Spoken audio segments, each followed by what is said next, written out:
नचिकेता की अग्नि कठोपनिषद की अमर कथा। मृत्यु क्या है, आत्मा क्या है और क्या मृत्यु के बाद भी जीवन संभव है? इन गूढ़ प्रश्नों के उत्तर खोजते हुए एक बालक ने स्वयं यमराज से ज्ञान प्राप्त किया। वह बालक था नचिकेता। यह कहानी है नचिकेता और यमराज के बीच हुए उस दिव्य संवाद की जिसने पूरी मानवता को अमर ज्ञान दिया। भाग 1, नचिकेता की परीक्षा। ऋषि वाजश्रवस ने एक यज्ञ किया जिसमें उन्होंने अपनी सारी संपत्ति दान करने का संकल्प लिया, परंतु उन्होंने केवल बूढ़ी और निर्बल गायों को दान कर दिया। यह देखकर उनके पुत्र नचिकेता सोचने लगे, पिताजी को श्रेष्ठ दान देना चाहिए, तभी यज्ञ सफल होगा। उन्होंने अपने पिता से पूछा, पिताजी, आप मुझे किसे दान देंगे? वाजश्रवस ने उत्तर नहीं दिया, लेकिन नचिकेता ने 3 बार वही प्रश्न दोहराया। क्रोधित होकर वाजश्रवस ने कह दिया, मैं तुझे मृत्यु को दान करता हूं, भाग दो। यमराज के द्वार पर नचिकेता अपने पिता की बात को सत्य मानते हुए यमलोक पहुंच गए। वहां यमराज नहीं थे और नचिकेता को 3 दिन तक उनके द्वार पर प्रतीक्षा करनी पड़ी। जब यमराज लौटे तो बालक की तपस्या और धैर्य देखकर प्रभावित हुए। यमराज, हे बालक, तू 3 दिनों तक मेरे द्वार पर बिना अन्न जल के बैठा रहा। यह मेरे लिए अपमान की बात है, इसीलिए मैं तुझे 3 वरदान देता हूं। पहला वरदान, मांग। नचिकेता, हे यमराज, मेरा पहला वरदान यह है कि जब मैं पृथ्वी पर लौटूं तो मेरे पिता मुझे प्रेम पूर्वक स्वीकार करें और उनकी चित्तवृत्ति शांत हो जाए। यमराज, एवमस्तु, तेरा पिता तुझे प्रेम पूर्वक स्वीकार करेगा।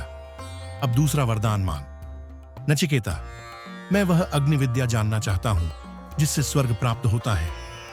यमराज मुस्कुराते हुए, नचिकेता, मैं स्वर्गीय अग्नि को जानता हूं।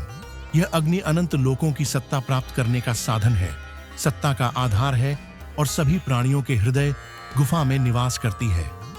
नचिकेता, आज से यह अग्नि तुम्हारे नाम से जानी जाएगी, जिसे लोग नचिकेता अग्नि कहकर पहचानेंगे। यमराज नचिकेता को अग्नि यज्ञ की विधि सिखाते हैं। नचिकेता इसे पूरी तरह याद कर लेते हैं। यमराज प्रसन्न होते हैं। भाग 3, सबसे कठिन प्रश्न, आत्मा का रहस्य। यमराज, अब तीसरा वरदान मांगो। नचिकेता दृढ़ स्वर में, मनुष्य के मर जाने पर कुछ लोग कहते हैं कि वह है, तो कुछ कहते हैं कि वह नहीं है। मुझे बताइए, सत्य क्या है? हे यमराज, मृत्यु के बाद आत्मा का क्या होता है? क्या वह नष्ट हो जाती है या अमर रहती है? यमराज गंभीर हो जाते हैं। उनके चेहरे पर गंभीरता छा जाती है। मैं उस रहस्य को जानना चाहता हूं जिसे न जानने के कारण मेरे निष्प्रिय और तपस्वी पिता भी मोह के बंधन नहीं काट सके। क्या है जीवन की उपासना का वह रहस्य जिसे वे ऋषि आत्मविद्या कहते हैं? यमराज, है और नहीं है का यह संवाद बहुत पहले से चला आ रहा है। देवता भी इसे जान नहीं पाए। हे नचिकेता, यह प्रश्न बहुत कठिन है। तू मुझसे कोई और वरदान मांग। धन, संपत्ति, लंबे जीवन की कामना कर सकता है। नचिकेता, हे यमराज, मुझे न धन चाहिए न दीर्घायु। इच्छा पूरी होने का सुख कितनी देर टिकेगा? जब जीवन ही इतना छोटा है तो सुख कितना होगा? नहीं महाराज, आप मुझे यही वर दीजिए। मृत्यु का रहस्य खोलकर समझाइए। यमराज प्रभावशाली स्वर में, वत्स, तू सच में एक अद्भुत जिज्ञासु बालक है। तू इस सत्य को जानने योग्य है। सुन। भाग 3, आत्मा का रहस्य। यमराज, आत्मा न कभी जन्म लेती है न मरती है, यह शाश्वत है। जिस प्रकार मनुष्य पुराने वस्त्रों को त्याग कर नए वस्त्र धारण करता है, उसी प्रकार आत्मा पुराने शरीर को त्याग कर नया शरीर धारण करती है। परंतु जो आत्मा को पहचान लेता है वह जन्म और मृत्यु के बंधनों से मुक्त हो जाता है। वह आत्मा ब्रह्म स्वरूप है, नष्ट नहीं होती, जल में भीगती नहीं, अग्नि इसे जला नहीं सकती, वायु इसे सूखा नहीं सकती। नचिकेता ध्यान मग्न हो जाते हैं। उनके मुख पर तेज चमकने लगता है। उन्हें आत्मा का रहस्य समझ में आने लगता है।